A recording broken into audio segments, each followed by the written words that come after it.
اللہ تعالیٰ جب کسی بندے کو نوازتا ہے نا تو بندہ بھی محنت کرتا ہے، لیکن اس کی محنت سے زیادہ اللہ کے فضل کا دخل ہوتا ہے۔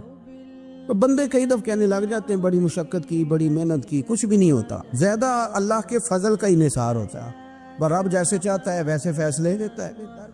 آپ فرماتے ہیں کہ میں چھوٹا سا تھا، والد انتقال کر گئے، والدہ تھی میری اور ہم دو بھائی تھے۔ فرماتے ہیں بچے کھیلنے کے لیے نکلے تو میں بھی ان کے پیچھے کھیلنے نکل گیا۔ ایک بیل بچوں کے قابو آ گیا۔ بچوں کے قابو کو چیز آ جائے تو پھر وہ اس کا جو حال ہوتا ہے وہ تو ہمیں پتہ ہی، ہم سارے بچے رہ چکے ہیں۔ تو کہتے ہیں وہ بیل قابو آ گیا، کوئی اس کے کان چھیڑتا، کوئی اس کی دم چھیڑتا، کوئی اس کے سینگ چھیڑتا، کوئی کسی جگہ سے اسے تنگ کرتا۔ مختلف بچے اس کو نا دم سے پکڑ کے ہلاتے، بیل بھاگتا۔ حضور غوث پاک فرماتے میں بھی آگے بڑھا اور میں نے جب اس کی دم پکڑ کے ہلائی تو بیل نے میری طرف منہ کیا اور کہنے لگا عبد القادر تو نانا ایسے کر، بول کے کہنے لگا تو نانا ایسے کر، تجھے رب نے ان کاموں کے لیے پیدا نہیں فرمایا۔ آپ فرماتے مجھے اتنا خوف طاری ہوا، بیل کو بولتے دیکھا تھا پہلی دفعہ، بیل کو۔ اب میرے سنی کو بھی دلیلوں کی ضرورت ہوتی ہے، دلیل نہ دیں، کسی بزرگ کی بات سنائیں تو سنی بھی تھوڑا تھوڑا دائیں بائیں دیکھتا ہے۔ یہ شور ایسا ہوا ہے نا، پراپوگنڈا ایسا ہے۔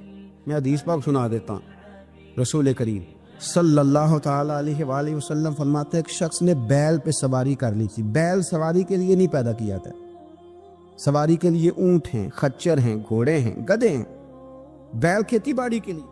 اس شخص نے جب بیل پہ سواری کی تو بیل پیچھے مڑ کے دیکھنے لگا اور کہنے لگا یار تو بڑا بیوقوف ہے، بول کے کہنے لگا مجھے اللہ نے سواری کے لیے نہیں پیدا کیا، میرے سے وہ کام لے جس لیے میں پیدا کیا گیا ہوں۔ تو بندہ ڈر گیا، کہنے لگا بڑی حیرانگی والی بات نہیں کہ بیل بولتا ہے، تو بیل پھر بول پڑا۔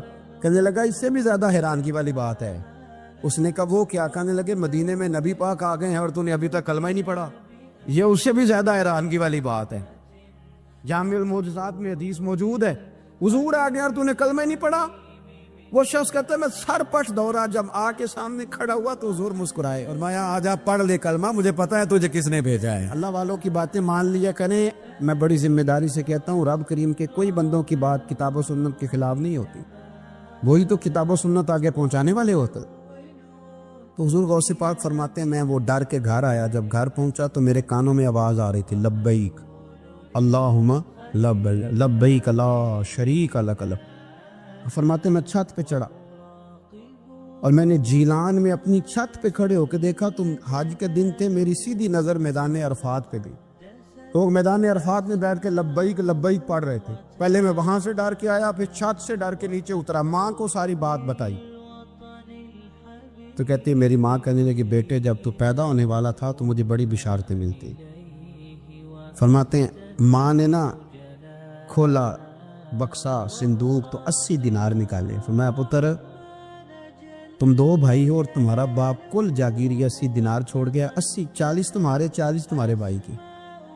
فرمایا بیٹا ایک بات کا خیال رکھنا، میں اور تمہارا باپ کوئی نہیں، بھائی چھوٹا ہے، میں پیچھے نہیں آ سکتا، یہ 40 دینار لے جا اور جا بغداد چلا جا کے تعلیم حاصل کر، بیٹے میں پہنچ نہیں سکتی، خیال رکھنا۔ غوث پاک فرماتے ہیں 12 سال میں نے تعلیم حاصل کی یارو، میں نے پتے بھی کھائے اور خود آپ کا فرمان موجود ہے۔ فرماتے ہیں ایسی سختیاں بھی دیکھیں، ایسی سختیاں بھی دیکھیں کہ پتھروں اور پہاڑوں پہ گزرتی تو شاید پگھل جاتے، لیکن میں نے اپنے نبی کا دین پڑھا۔ اب تو پیر کے گھر میں جو پیدا ہوتا ہے وہ علم لدنی والا ہوتا ہے۔ صاحب پتر ہے او خدا کے بندے صبر کر، اگر غوث پاک حسنی حسینی سید ہو کے باقاعدہ پھٹی پہ بیٹھ کے پڑھتے ہیں، تو کس پیر کا مرید ہو گیا جسے علم ہی کوئی نہیں، جو جاہل آدمی ہے؟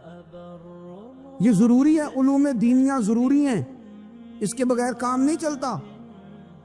اور غوث پاک رضی اللہ تعالیٰ عنہ کی آپ پوری زندگی پڑھ کے دیکھ لیں، غوث پاک تمام اولیاء کے امام ہیں، ساری زندگی۔ حضرت غوث پاک جیلانی شیخ عبد القادر رضی اللہ تعالیٰ، غوث اعظم درمیان اولیاء چو محمد درمیان انبیاء۔ غوث اعظم کا ولیوں میں وہی مقام ہے جو نبیوں میں رسول کریم کا مقام ہے۔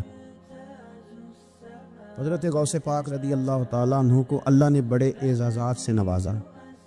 ایک اعزاز اللہ نے یہ دیا کہ ماں کی طرف سے حسینی ہے، باپ کی طرف سے حسنی سید، نانا بھی اللہ کے ولی، دادا بھی اللہ کے ولی، پھپھی بھی اللہ کی بہت بڑی ولی ہے، بہت بڑی ولی.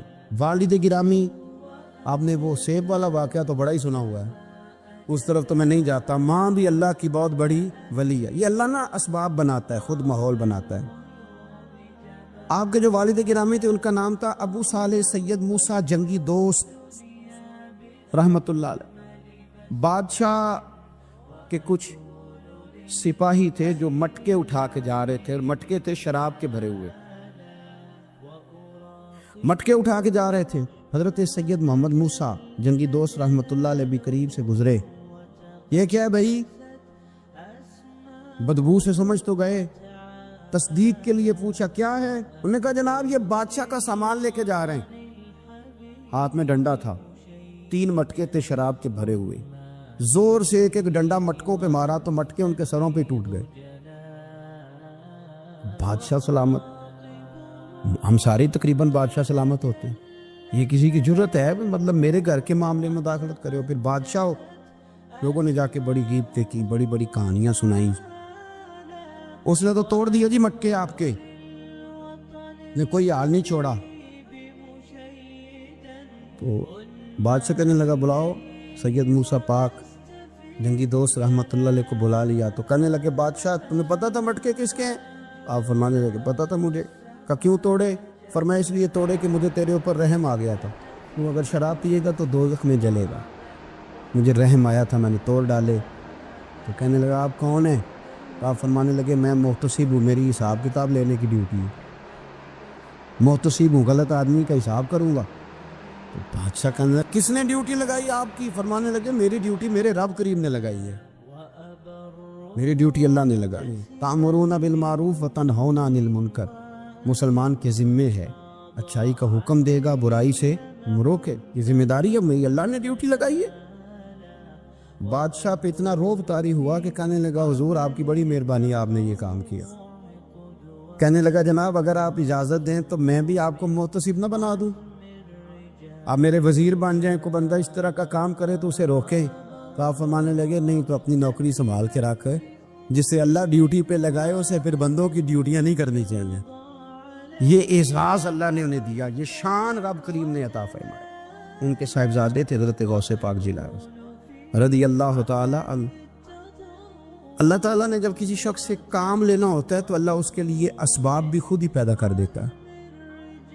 علامہ اقبال اپنے استاد کی بڑی قدر کرتے تھے، شمس العلماء کی. تو ایک دن حضرت شمس العلماء سے کہنے لگے استاد جی آپ کی مہربانی سے پڑھ گیا ہوں. تو فرمانے لگے پتر تیری کلاس میں تو 250 لڑکا تھا، میری مہربانی تو سب پہ تھی، پر سارے تو اقبال نہیں نہ بنے. فرمانے لگے تیرے اندر بھی کوئی خوبی تھی، اس کی وجہ سے اللہ نے تجھے یہ اعزاز، کوئی چیز تیرے اندر. غوث اعظم سے کسی نے پوچھا آپ نے سب سے زیادہ دین کا کام کس طرح کیا؟ تو فرماتے ہیں تقریر کے ذریعے. اب تقریر کرنے والا مولوی ہوتا ہے اور تویز دینے والا سبحان اللہ. غوث پاک رضی اللہ تعالیٰ عنہ فرماتے ہیں میں نے دین کا سارا کام کس ذریعے سے کیا ہے؟ ہفتے میں 3 جلسے کرتے تھے اور 70 ہزار کا مجمع ہوتا اور بغیر لاؤڈ سپیکر کے تقریریں ہوتی. اور فرماتے ہیں جیسی سمجھ پہلے بندے کو آتی تھی ویسی آخری والے کو آتی تھی. لوگوں نے کہا حضور یہ کرم کیسے ہوا؟ فرمانے لگے میں نے جب تعلیم حاصل کر لی تو بولنا آتا ہی نہیں تھا، تو میں بڑا پریشان ایک دن سو گیا تو خواب میں رسول کریم کا دیدار نصیب ہوا. ان نے فرمایا تو واز کیا کر، تیرے واز سے لوگوں کو فائدہ ہوگا. یا رسول اللہ میں اجمی بندہ ہوں، لوگوں کے سامنے کیسے بات کروں گا؟ تو حضور نے فرمایا منہ کھولنا ذرا. کہتے میں نے منہ کھولا تو محبوب نے 7 دفعہ لعاب دہن ڈالا میرے منہ.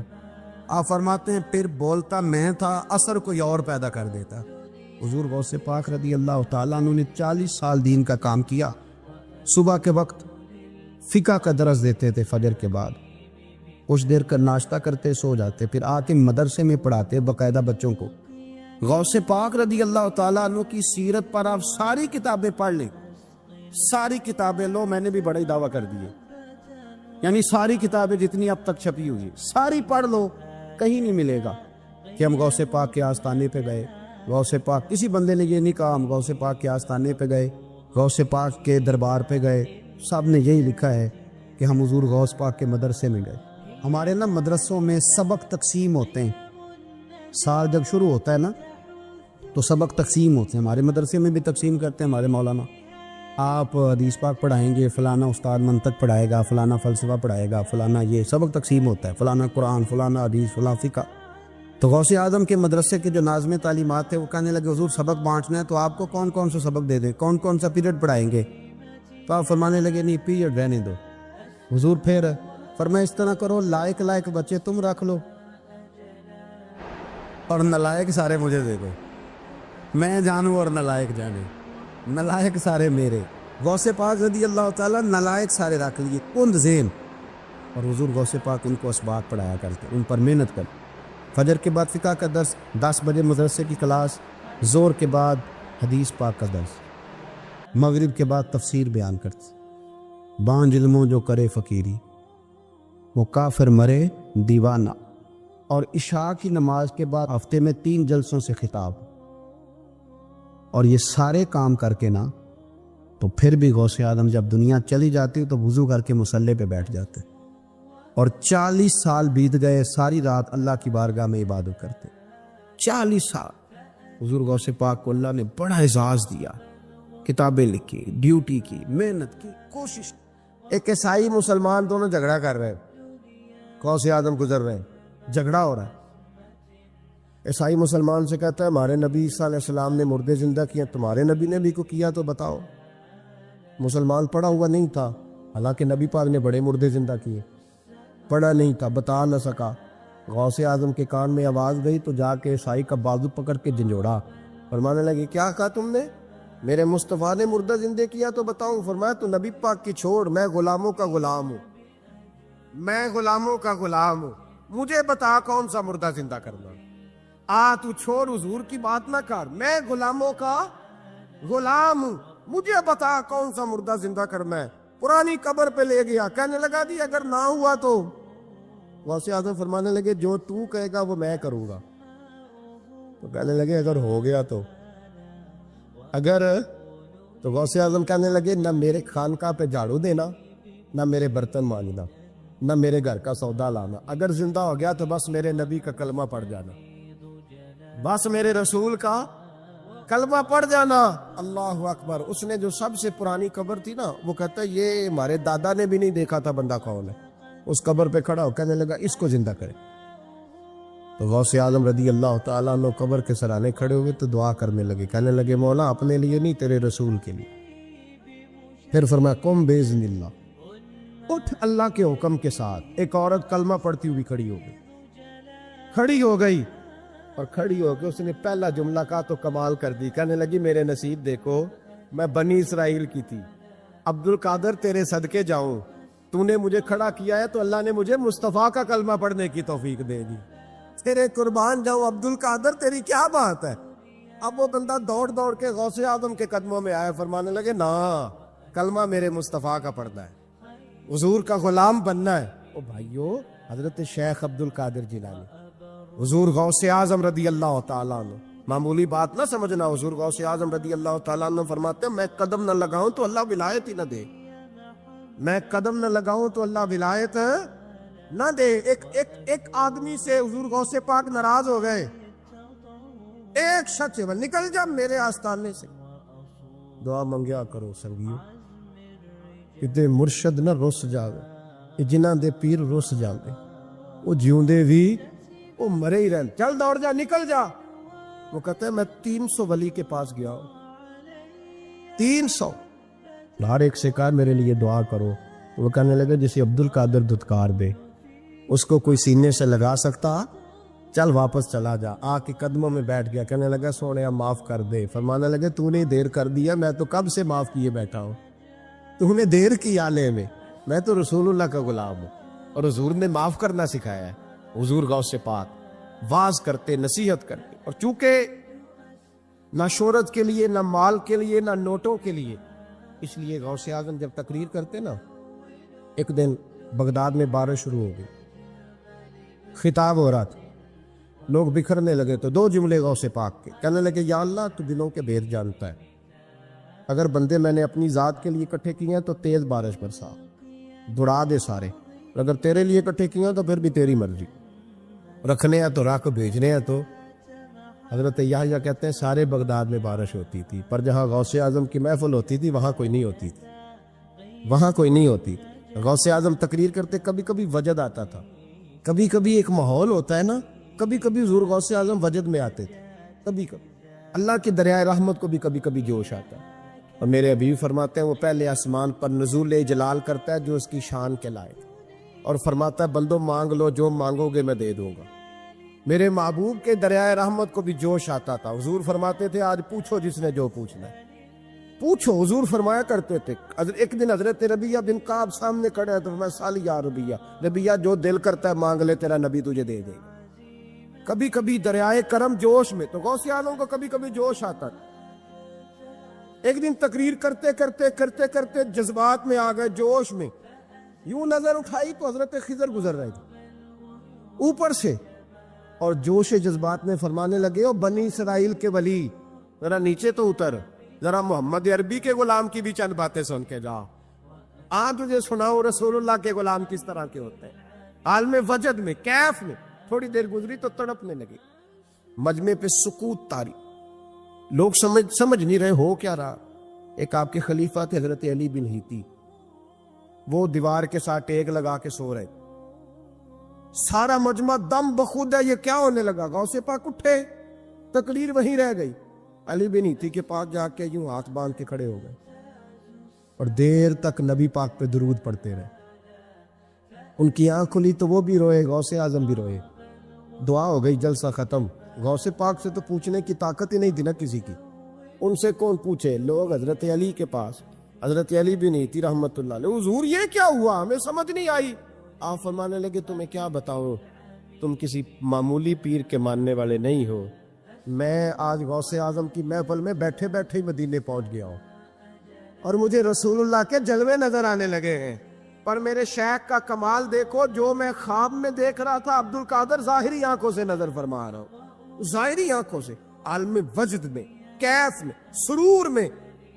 اور جب غوث اعظم تقریر کرتے تھے نا تو 50 آدمی اس کونے سے کھڑے ہوتے تھے، کہتے تھے حضور ساری زندگی گناہ کیے ہیں، اب توبہ کرتے ہیں، اب دوبارہ گناہ نہیں کریں۔ اس کونے سے 15 کھڑے ہوتے تھے، حضور ڈاکے ڈالے ہیں سارے، اب توبہ۔ آپ کی بات نے دل بدل دیا ہے، اللہ نے توفیق ہدایت دے دی۔ ادھر سے 10 کھڑے ہوتے، حضور سود کا دھندا، چوری کا دھندا، آج کے بعد توبہ۔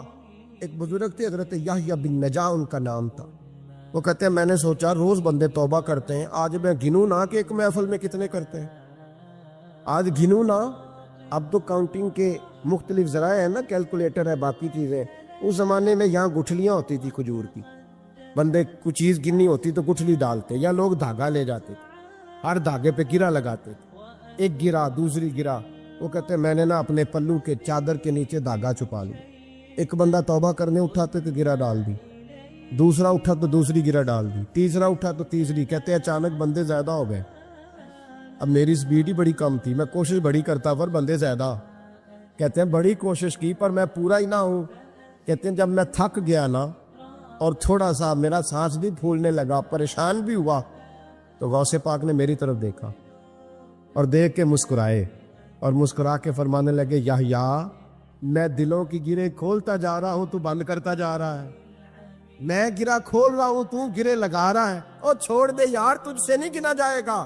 یہ عبد القادر کی وجہ سے توبہ نہیں کر رہے، خدا کے فضل کی وجہ سے کر رہے، اور اللہ کا فضل گنا جا سکتا نہیں، شمار کیا جا سکتا، فرمایا نہ کر۔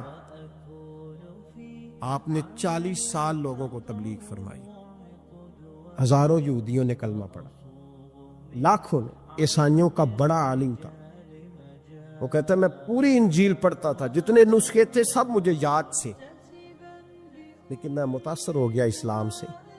یمن کا رہنے والا تھا، میں نے ایک ٹھان لی اس کے ہاتھ پہ کلمہ پڑھنا ہے جو اس وقت نبی پاک کی امت میں سب سے زیادہ شان والا ہو۔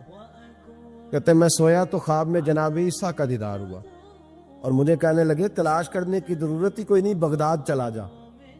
بغداد حضور غوث پاک کی بارگاہ میں فرمانے لگے اس وقت نبی پاک کی امت میں سب سے زیادہ شان اللہ نے حضور غوث اعظم کو عطا فرمائی، شیخ عبد القادر جیلانی رضی اللہ تعالی، غوث پاک۔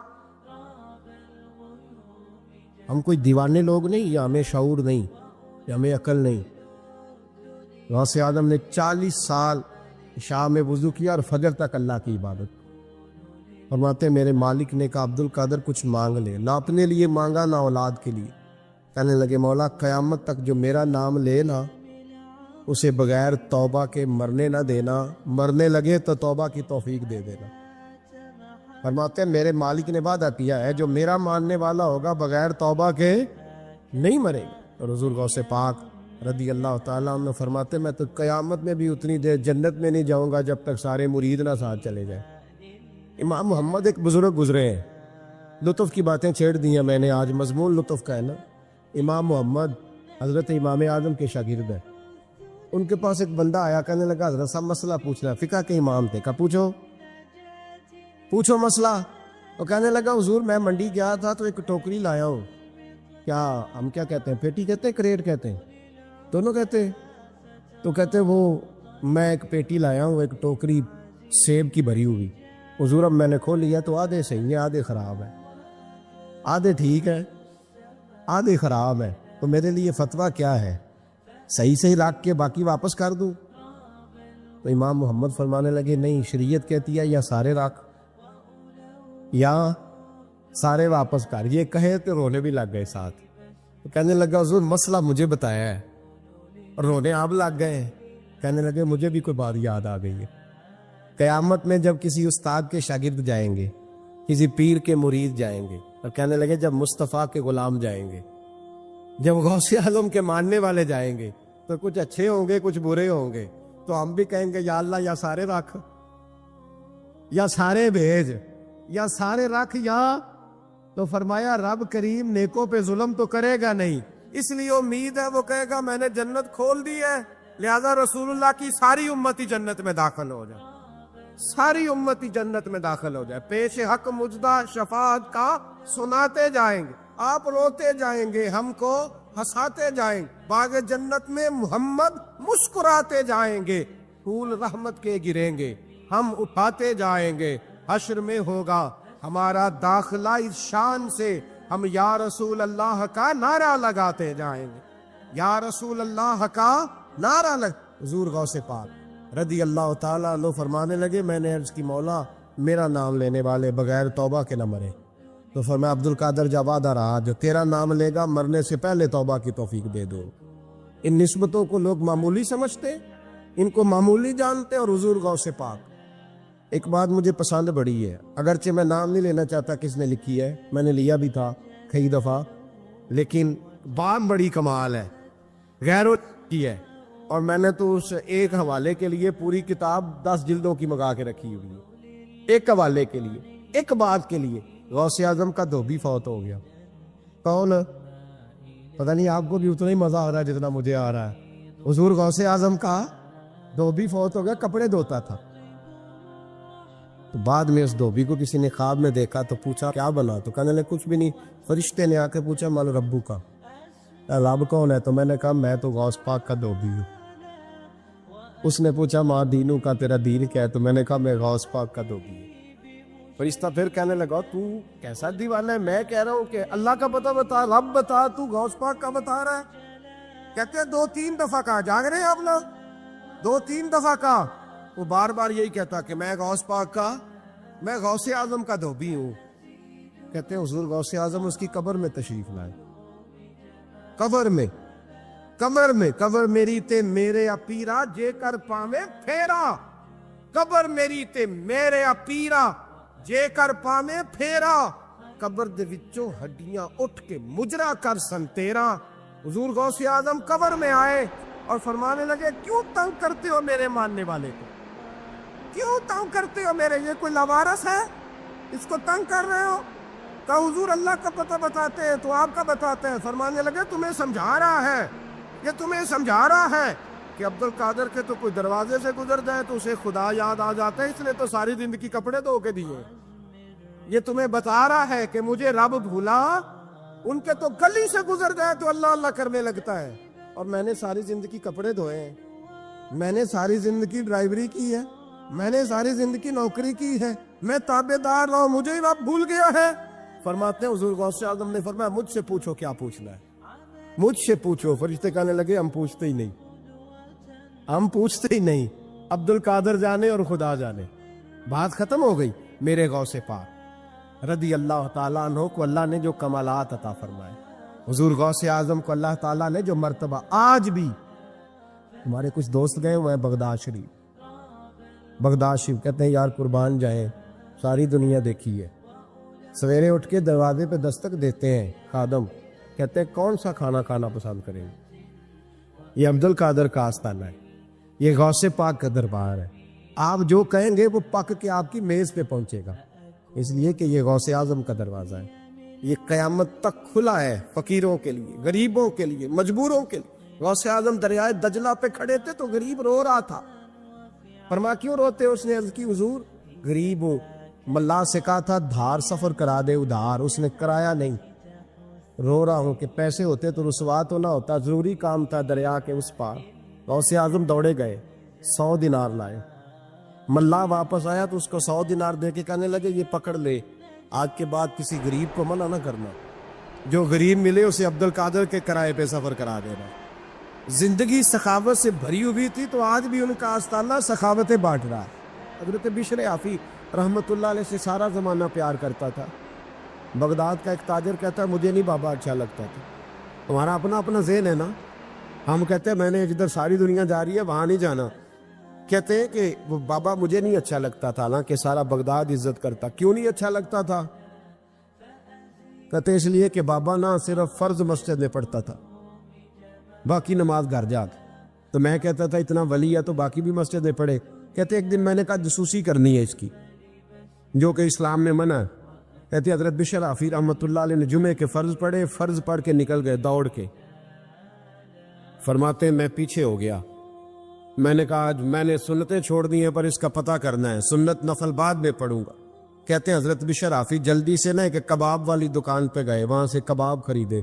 اور میں نے کہا بوڑھے کی عمر دیکھو اور اس کے ذائقے دیکھو, اس عمر میں بھی کباب کھائے گا. اوئے ہوئے, مولوی کو روٹی نے ستایا تھا اس لیے سنت اور نفل چھوڑ آیا ہے.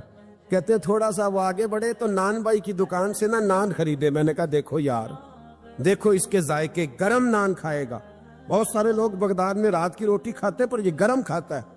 کہتے ہیں حضرت وہ نان اور کباب لے کے نا جنگل کی طرف مڑے تو میرے دل میں خیال آیا یار بڑا ہی اس آدمی کا عجیب ذہن ہے, یہ اب سبزے پہ بیٹھ کے یہاں موج کرے گا, کھائے پیے گا, اور سنت نفل چھوڑ دی, اللہ ہزاروں مرید ہیں. کہتے ہیں حضرت جنگل میں داخل ہوئے, تھوڑا سا سفر کیا تو کچی آبادی آ گئی. کچی آبادی, ایک کچے مکان کی ٹوٹا ہوا دروازہ, باہر سے کنڈی لگی. بغداد کے ننگے پاؤں چلنے والے ہزاروں مریدوں کے اس پیر نے کنڈی کھولی, اندر گئے, ایک فالج زدہ بابا جی بیٹھے.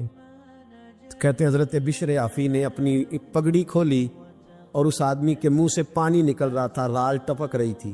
کہتے پہلے اپنی پگڑی سے منہ صاف کیا, پھر پیالے سے پانی ڈال کے منہ دھویا, پھر حضرت اس کے ٹانگوں پہ کپڑا ڈال کے روٹی کا لقمہ توڑ کے اس کے منہ میں ڈال کے کہنے لگے بابا ناراض نہ ہونا, جمعے والے دن مجھے دیر ہو جاتی ہے, ابھی تو میں نے سنت اور نفل بھی پڑھنے ہیں, ناراض نہ ہونا مجھے دیر ہو جاتی ہے. کہتے ہیں وہ بابا رو پڑا اور کہنے لگا بشر یار 14 سال ہو گئے تو روز آتا ہے. 14 سال, یہ 1 صدی کا قصہ ہے, 2-4 برس کی بات نہیں. 14 سال سے تو روز آتا ہے. میں پتہ نہیں کب تک لاش بنے پڑا رہوں گا, تو کب تک آئے گا؟ حضرت بشر عافی نے بابے کے یہاں سپوچھ کے کہا بابا فکر نہ کر, آج کے بعد یہ جملہ نہ کہنا کہ تو میرے لیے بوجھ ہے. فرمایا لوگ سمجھتے ہیں کہ میں نے عبادت کر کے مقام پایا ہے, لوگ سمجھتے ہیں میں نوافل زیادہ پڑھتا ہوں, دنیا جانتی ہے کہ میری رات کی تسبیح زیادہ مضبوط ہے, پر میں ان میں سے کوئی بات بھی نہیں. میں تو تیری نوکری کرتا ہوں تو اللہ نے میری عزتوں میں اضافہ فرما دیا ہے. سوچ ہی صاف نہیں, نظریہ ہی ٹھیک نہیں, فکر ہی ٹھیک نہیں. اسلام نظریے کا مذہب ہے, سوچ کا. مسند امام احمد بن حنبل کی حدیث سنی, حضرت انس بن مالک فرماتے ہیں جب انسان نے روزہ رکھا ہوتا ہے نا تو روح ویسے ہی پاک ہوتی ہے اس کی. میں نے یہ سوچا کہ کچھ باتیں ایسی کی جائیں جس سے تھوڑی سی سوچیں بھی تبدیل ہو, کچھ سوچوں کا وضو, سوچوں کا غسل, افکار و نظریات کی بھی بات ہو. ہم سمجھتے ہیں کہ شاید کثرت عبادت اصل ہے. اقبال کہتے ہیں یہ ذکر نیم شبی، یہ مراقبے، یہ سرور، تیری خودی کے اگر نگہباں نہیں تو پھر کچھ بھی نہیں. تیری خودی کے اگر، اور پھر عام چیز نہیں کہا یہ ذکر نیم شبی، سویرے شہری کا ذکر، یہ مراقبہ، یہ جو تو گھنٹوں اللہ کی یاد میں بیٹھا رہتا ہے، یہ سرور. کہتے بے کیف عبادت نہیں، سرور والی. یہ ذکر نیم شبی، یہ مراقبے، یہ سرور، تیری خودی کے اگر نگہباں نہیں، اگر تیرے نظریے کو نہیں بدل سکے، تیری سوچ نہیں بدل سکے، تیرا ایمان مضبوط نہیں کر سکے، تیری خودی کے اگر نگہباں نہیں تو پھر کچھ بھی نہیں. اور خرد نے کہہ بھی دیا لا الہ الا اللہ تو کیا حاصل؟ دل و نگاہ، دل و نگاہ، دل و نگاہ اگر مسلمان نہیں تو پھر کچھ بھی نہیں. دل و نگاہ. اقبال کہتے ہیں ایک دل کا کلمہ پڑھ، دوسرا نظر کا کلمہ پڑھ، ان پہ پابندی لگا. دل و نگاہ اگر مسلمان نہیں تو پھر تو کچھ بھی نہیں، کچھ بھی نہیں. حضرت انس بن مالک کہتے ہیں میں حضور کے پاس بیٹھا تھا، حضرت عبداللہ ابن عمر بھی بیٹھے تھے، کوئی بات ہو رہی تھی، ایک حجرے میں بیٹھے تھے، دروازے پہ دستک ہوئی. مسند امام احمد میں حدیث ہے، نبی پاک علیہ السلام نے فرمایا انس دروازہ کھولو، دروازے پہ وہ بندہ ہے جس کو اللہ بغیر حساب کتاب جنت عطا فرمائے گا. وہ بندہ ہے دروازے پہ. حضرت انس بن مالک کہتے ہیں میں نے دروازہ کھولا تو بندہ دیکھا، غریب سا ایک انصاری صحابی، اور بندہ بڑا سادہ، وضو تازہ کر کے آیا تو پانی کے قطرے داڑھی سے بہہ رہے، اور چمڑے کے جوتے اس نے لپیٹ کے تو بغل میں چھپائے ہوئے. آ کے عطیات کی حالت میں بیٹھا، حضور سے دو چار باتیں کی، چلا گیا. ہم اس کا رنگ دیکھتے رہے اور مصطفیٰ کا کرم دیکھتے رہے. اس کو حضور نے جنتی کہا ہے. کہتے ہیں اگلے دن اسی ٹائم اسی وقت ہم حضور کے پاس بیٹھے تھے، پھر دروازے پہ دستک ہوئی. حضور نے فرمایا دروازہ کھولو، دروازے پہ وہ بندہ ہے جسے اللہ بغیر حساب کتاب جنت عطا فرمائے گا، بغیر حساب. کہتے ہیں دروازہ کھولا، اور جیسے ہی میری نظر پڑی بندہ بھی وہی ہے جو کل آیا تھا، اور انداز بھی وہی ہے جو کل تھا، اسی طرح پانی کے قطرے، اسی طرح جوتے بغل میں. السلام علیکم، کل حضور فلاں بات کی تفصیل پوچھنی مجھ سے رہ گئی تھی، غلطی ہوگی، دوبارہ آیا ہو. اس نے اپنی گفتگو کی، چند جملوں میں بات سمیٹی، چلا گیا. فرماتے اتفاق کی بات کہ دن تیسرا، بندے بھی ہم دونوں، میں اور عبداللہ ابن عمر. حضرت انس بن مالک کہتے ہیں دونوں بیٹھے تھے، سیم ٹائم سیم ڈے. پھر دستک ہوئی، حضور نے فرمایا دروازہ کھولو، اور مسکرا کے فرمایا دروازے پہ وہ بندہ ہے جسے اللہ بغیر حساب کتاب جنت عطا فرمائے گا. کہتے ہیں کھل اٹھے ہمارے چہرے، باہر گئے، دستک ہوئی تھی، دروازہ کھولا. فرماتے مجھے یقین تھا وہی ہوگا جو 2 دن پہلے آیا تھا، اور میرے یقین کے مطابق ہی کام ہوا. وہی بندہ تھا جو کل بھی تھا، جو پرسوں بھی تھا، حالت اور کیفیت اور انداز بھی وہی تھا. پانی کے قطرے بہہ رہے ہیں، اور اس شخص نے جوتے بغل میں دبائے ہوئے خدمت میں حاضر ہوا، بیٹھ گیا، بات چیت کی، چلا گیا. حضرت انس بن مالک کہتے ہیں تھوڑی دیر ہوئی تو حضور بھی تشریف لے گئے. حضرت عبداللہ ابن عمر مجھے کہنے لگے یار ویسے کتنے اس کے نصیب ہیں، کتنے نصیب ہیں. کوئی آیا لے کے چلا گیا، کوئی آیا لے کے چلا گیا، کوئی عمر بھر بھی نہ پا سکا. میرے مولا تجھ سے گلا نہیں، یہ تو اپنا اپنا نصیب ہے، یہ تو اپنا اپنا. اور نہ کسی کے حال پہ طنز کر، نہ کسی کے غم کا مذاق اڑا، وہ جسے چاہے جیسے نواز دے. یہ مزاج لطف رسول ہے صلی اللہ تعالی علیہ وسلم. کہتے ہیں ہم لوگ گفتگو کرنے لگے. عبداللہ ابن عمر مجھ سے کہنے لگے یار ویسے پتہ کرنا چاہیے یہ کون سا عمل کرتا ہے، پتہ کرنا. ایسے ہم نہیں پتہ کرتے کہ یہ بندہ بڑا چمک گیا، پتہ کرو کون سا کاروبار کرتا ہے، ذرا اس کی جاسوسی تو کرو. اور بندے بھی بڑے سمجھدار ہیں، وہ سائیڈ بزنس نہیں بتاتے. وہ کہتے ہیں وہ جو میرا علیحدہ ہے وہ نہیں بتانا، کہیں یہ نہ شروع کر لے. حالانکہ انسان کے پاس جو خوبی، جو اللہ نے اسے دولت دینی ہوتی ہے، وہ اپنا اپنا نصیب ہوتا ہے. وہ گھر میں بیٹھے بھی اللہ عطا کر دیتا.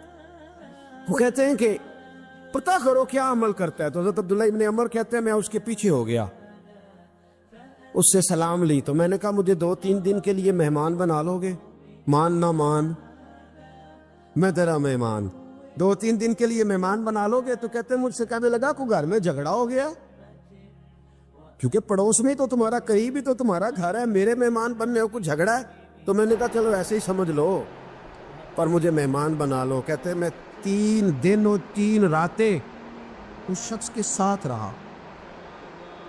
وہ کتنا صدقہ کرتا ہے میں نوٹ کرتا رہا, نماز کتنی پڑھتا ہے اس کا کیا, میں چاہتا تھا کہ وہ عمل مجھے ملے. اس کی برکت سے مصطفیٰ نے اسے 3 مرتبہ جنتی فرمایا ہے تاکہ وہ کیفیات مجھے بھی ملے. حضرت عبداللہ ابن عمر کہتے کہ میں نے کوئی خاص چیز نہیں دیکھی, وہ عشاء پڑھتا تو فجر تک بستر پہ کروٹیں لیتا اور میں الحمدللہ اٹھ کے تہجد بھی پڑھتا, نوافل بھی پڑھتا. کہتے ہیں وہ 1 سپارہ پڑھتا, میں 3 پڑھتا. فرماتے اس نے 3 دنوں میں کھجور بھی صدقہ نہیں دی, کہ کھجور بھی, اور میں نے بڑے بڑے غریبوں کی مدد کی. میں کہنے لگا کہ عمل تو میرا زیادہ ہے اس سے, پھر خوبی کیا ہے؟ خاص توجہ کرنا, اسلام اور دین کا جو فکری اساس ہمیں صحابہ نے دی. حضرت عبداللہ ابن عمر کہتے ہیں میں نے تیسرے دن اسے کہا بھائی اللہ تیرا بھلا کرے, تو نے بڑی خدمت کی, میں نے جانا ہے میرا کوئی جھگڑا نہیں ہوا تھا, میں تو بس تیرا عمل دیکھنے آیا تھا کہ تو عمل کیا کرتا ہے. تو وہ صحابی کہتے ہیں مجھے کہنے لگے یار تو میرا عمل دیکھنے آیا تھا, مجھے بتا تو صحیح کیا نے اور کیوں دیکھنے آیا میرا عمل, تجھے کیا ضرورت پڑی میری جاسوسی کی. تو کہتے ہیں مجھ سے جب اس نے سوال کیا تو میں نے اس کو کہا بھائی تو 3 دن آیا ہے نا, ہم بیٹھے ہوئے تھے. کہا ہاں میں آتا رہا ہوں. کہا 3 دن نبی پاک نے فرمایا اللہ تجھے بغیر حساب کتاب جنت عطا فرمائے گا. تو میں چاہتا تھا کہ میں ذرا جاسوسی کروں, ذرا دیکھوں, کھوج لگاؤں کون سا ایسا عمل ہے. آج بھی ذرا دھیان دیجئے گا, کون سا ایسا عمل ہے, حالانکہ تو عشاء پڑھتا ہے اور اٹھ کے فجر پڑھتا ہے, میں تہجد بھی پڑھتا ہوں, تیرا سپارہ ہے کہ میرے 3 ہے, کون سا ایسا عمل ہے جس کے سبب تجھے جنت ملے گی. کہتے ہیں وہ صحابی کہنے لگے یار کوئی ایسا عمل نہیں, کوئی شے نہیں, میں اس قابل ہی نہیں, من دانم کے من دانم, جو میں ہوں مجھے پتا ہے. کہا پھر کوئی بات تو ہوگی, تیری مہربانی بتا دے, میں نے 3 دن 3 راتیں محنت کی ہیں, بتا دے. کہتے ہیں وہ کہنے لگے اگر تجھے بتاؤں نا تو پھر سن, میں جب رات کو سوتا ہوں تو اپنے دل پہ نظر ڈالتا ہوں, اور سویرے جب اٹھتا ہوں تو پھر اپنے دل پہ نظر ڈالتا ہوں, موبائل پہ نہیں, کنجی پہ نہیں کہ چابیاں کدھر ہیں, بٹوے پہ نہیں, میں رات کو سوتے ہوئے بھی اپنے دل پہ نظر ڈالتا ہوں, سویرے اٹھتے ہوئے بھی میں سب سے پہلے اپنے دل پہ نظر ڈالتا ہوں. فرماتے ہیں الحمدللہ میرے دل میں کسی کا حسد نہیں ہے, کسی کے بارے میں کوئی کینہ نہیں, کوئی کسی کے بارے میں میل نہیں, میں اللہ کے ہر بندے کے بارے میں سوچ, نظریہ, فکر اچھی رکھتا ہوں. اور فرمایا میں تیرے بارے میں بھی عبداللہ یہی سوچتا ہوں کہ تو مجھ سے زیادہ نیک ہے. الحمدللہ اس وقت بھی میرا ذہن یہ ہے کہ انس بن مالک مجھ سے زیادہ پرہیزگار ہے. اس وقت بھی میری سوچ یہ ہے کہ محبوب کے سب صحابہ میں سب سے کمزور میں ہی ہوں. نبد عبداللہ ابن عمر کہتے ہیں میں نے اس کا ہاتھ چوما, میں نے کہا سمجھ آ گئی ہے, تیرا نظریہ, تیری سوچ پکی اور سچی مسلمان ہے, تو دل اور روح کا مسلمان ہے, تو نظر اور روح کا مسلمان ہے. یہ سبب ہے کہ اللہ کے رسول نے زمین پر چلتے ہوئے بھی تجھے 3 دفعہ جنت کی بشارت عطا فرما دی.